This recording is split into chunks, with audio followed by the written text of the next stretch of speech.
In southern Africa, the population is facing struggling currency, power shortages and rising food prices. That's what Zambians are asking for this Christmas. The festivities are expected to be moderate this year as consumers spend less in the face of the country's economic troubles.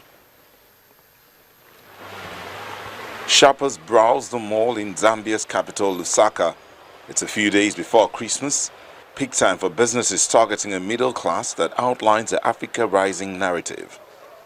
But this year, the shopping lists are shorter and the feasts are somewhat leaner for people who would normally splurge on the consumerism that comes with the holidays in many homes around Zambia.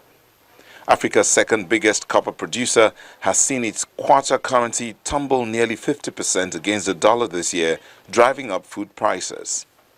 Walinda Muchele, a Lusaka resident, says her family is braced for something simpler this year. We won't do everything that we normally do during Christmas, yes, because of the hikes, inflation, let me say. Yes, so it's like prices have been hiked in certain things, so we can't have the fun that we normally have. Yeah, but we'll see what we can do. With increasingly erratic seasonal rainfall causing severe water shortages in Zambia's hydropower plant, ZESCO, the country's sole power utility says it has been forced to cut back on electricity supply to households and industries. The lack of reliable power is hitting Zambia's economy as people struggle to make a living without electricity half the day. Experts say unless heavy rains come to Zambia soon, the country could face a heavy economic bill from climate change. We saw the pressure on the prices of copper affecting our nation economically, and the dollar shot up to as high as 14.5 in just at some point. We are still looking at how the prices have been affecting us. Prices have trebled. So that in itself has economic impact on the way people are going to spend. Even me as an individual, definitely I will have, I may not spend as much as I would have loved to spend as we celebrate Christmas this year.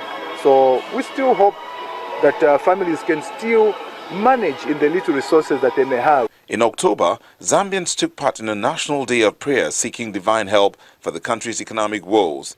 Responding to an appeal from President Edgar Lungu, churches across the southern African nation conducted prayer services. Housewife Juliet Choa often hosts her extended family over the holidays for days of feasting and merrymaking. She says this year she will spend it with her husband and children. We will not cook anything special this Christmas because food prices have soared too much. Maybe we will have some rice and go to church. I hope the government does something about food prices. It is really getting out of hand. Everything is so expensive and it's affecting our quality of life. Falling commodity prices, political upheaval and simmering conflicts are exposing the differing fortunes of Africa's economies, undermining the idea that the continent of 1 billion people is on one collective ascent. We'll return to other African stories later on the program, but let's move on to Eastern Europe, where Christmas is come early for traders at Budapest festive markets, as insistence on only locally made handcrafted goods has led to booming business. The traditional Christmas market in the city's central Voros Marti Square won a reputation as one of the most interesting fairs in Europe since the city decreed that all crafts must be handmade and original. The market is now in its 17th year, with an established tradition of handicrafts of all shapes and sizes, which tourists flock to buy from all over the world. To guarantee quality and authenticity, stalls are only granted to those who meet strict quality standards approved by the Association of Hungarian Folk Artists. The Budapest Christmas Fair continues to insist on having only Hungarian handmade products, because we think that it will ensure that high standard which has always characterized this market. It is very important that we sell unique artisan products, because this is the main reason why Hungarians and people from across the whole world make their way here. This year, the fair brought forward the opening of the end of November, and stalls will be open until the first week of January in a bid to attract even more tourists. In addition to the Vero Smarty Square site, a new location has been set up in recent years by the nearby St. Stephen's Basilica to give more artisans space to sell their goods. Across the city, over 120 stalls offer wide-ranging items from ceramics, jewelry, wooden articrafts, handmade cosmetics and sweets to gourmet foods. One small artisan family who have built up their own unique brand of Manka figures come from a tiny village in eastern Hungary. Graphic artist Monika Hovert created the Manka design from a children's book figure and developed it into dolls and jewelry. Business is going well. People like what we do. My wife and I make everything ourselves. Most tourists say the unique handcrafts of the fair are the biggest draw compared to other regional markets. This is the best Christmas market we've seen yet. So especially the high quality of the handicrafts that are on display. Among locals, there had been talks in recent years that they could not afford the fair anymore due to rising prices. But this year, the trend seems to have turned and large numbers of Budapest residents called Bising thronging the streets with tourists in the dash to buy presents from the market. One cannot afford to spend too much here, but each year I find something worth coming here for. Pottery maker Istvan Barakoni said he has noticed an increase in Hungarian customers this year. I'm glad that this year Hungarians are buying more than before. They must have some savings. Apart from the unique goods, the market also offers cultural programs and concerts in the evenings at the market stage. An interesting story that takes us to a completely different one.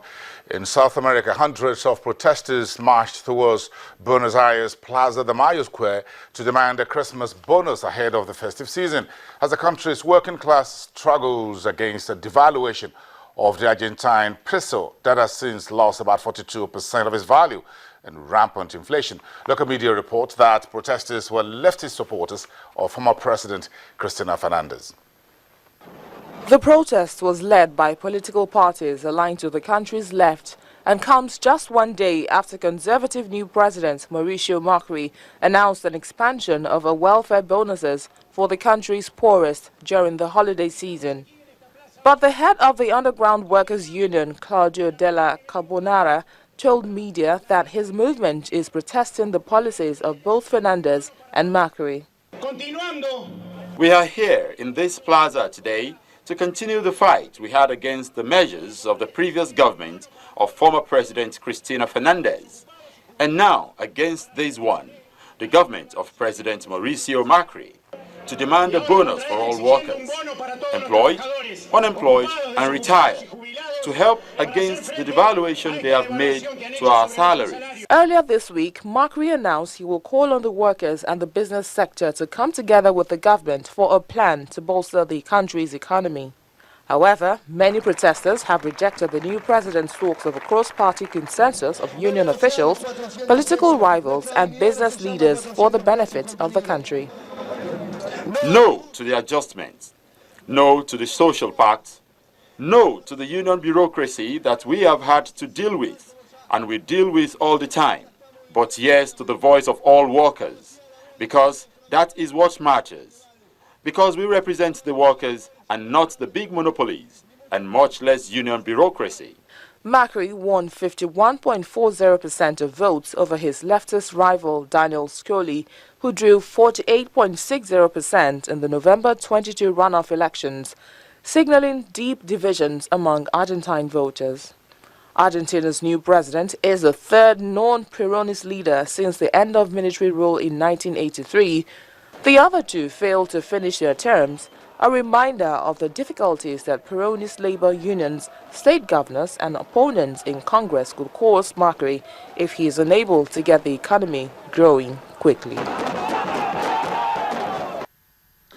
The U.S. stock markets, so Wall Street will be closing in about 5 hours from now, but a lot of folks are already taking heightened security concerns, and they are moving out for the long holiday. And they're taking the security tightening in the stride as a record number of Americans take to the roads and skies over the long holidays. Passengers at Washington, D.C.'s Reagan National Airport lined up early on Wednesday morning, with many heading home 2 days before Christmas.